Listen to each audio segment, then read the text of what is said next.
तो आज हम पढ़ेंगे integrated rate law for zero order reaction. बहुत इजी डेरिवेशन है, बहुत ही सिंपल है। एक बार में अच्छे से समझेंगे ना तो 100% गारंटी की समझ में आ जाएगा।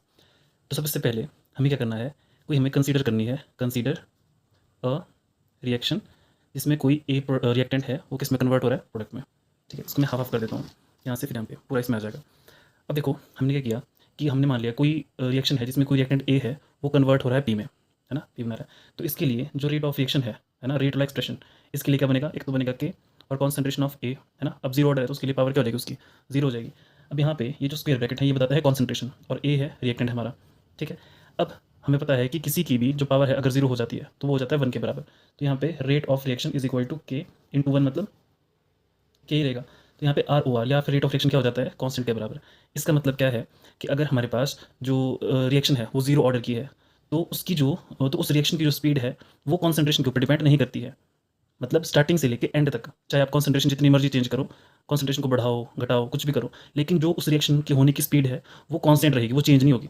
अगर कोई ये रिएक्शन है मान लो 3 की स्पीड से चली है तो टिल द एंड ये 3 की स्पीड पे ही चलती रहेगी, चाहे आप कॉन्सेंट्रेशन को बढ़ाओ कुछ भी करो। समझ में आया? तो ये तो हो गया रेट वाला एक्सप्रेशन। ठीक है, इसके लिए अब हमें ये भी पता है कि इसके लिए जो डिफरेंशियल रेट इक्वेशन बनती है, वी ऑल्सो नो दैट इस रिएक्शन के लिए जो डिफरेंशियल या फिर डिफरेंशियल रेट इक्वेशन के फॉर्म में जो हमारे पास रेट ऑफ रिएक्शन है वो क्या होगा, देखो रेट ऑफ रिएक्शन हमें ये भी पता था कि इसके लिए क्या होता है, D A upon D T, लेकिन चेंज हो रही है ना इसके कॉन्सेंट्रेशन रिएक्टेंट की। तो जब भी रिएक्टेंट की कॉन्सेंट्रेशन चेंज होगी नॉर्मल तो वो हमेशा डिक्रीज होती है। ठीक है, डिक्रीज हो गई तो इसके लिए लगता है यहाँ पे माइनस, क्योंकि जैसे जैसे प्रोडक्ट बनेगा ना वैसे वैसे रिएक्टेंट क्या होता जाएगा, कम होता जाएगा। तो नेगेटिव साइन शो करता है कि यहाँ पे जो कॉन्सेंट्रेशन जो चेंज हो रही है ना रिएक्टेंट की वो कम हो रही है। अब देखो यहाँ पे एक हमारे पास ये बन गया। अब देखो ये जो के है ये भी आर ओ आर की वैल्यू है और ये भी किसकी वैल्यू है, आर ओ आर की, रेट ऑफ रिएक्शन की। इसका मतलब ये दोनों रेट ऑफ रिएक्शन की वैल्यू है और रेट ऑफ रिएक्शन के इक्वल है, तो ये भी आपस में बराबर होंगे।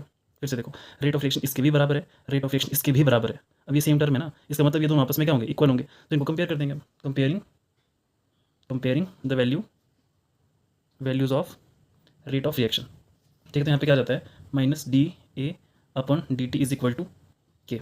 ठीक है, अब हम क्या कर सकते हैं यहाँ पे कि जो डी ए की टर्म में जैसे minus D A is equal to K, इसको मैं इस तरफ ले गया, डी टी माइनस में उस तरफ ले जाओ तो D A is equal to K minus K D T. यहाँ तक तो सब सिंपल है। अब ये इंटीग्रेटेड रेट लॉ इक्वेशन है ना इसके लिए, जीरो ऑर्डर के लिए। अब हुआ क्या कि इंटीग्रेटेड रेट लॉ हमने यूज़ क्यों किया,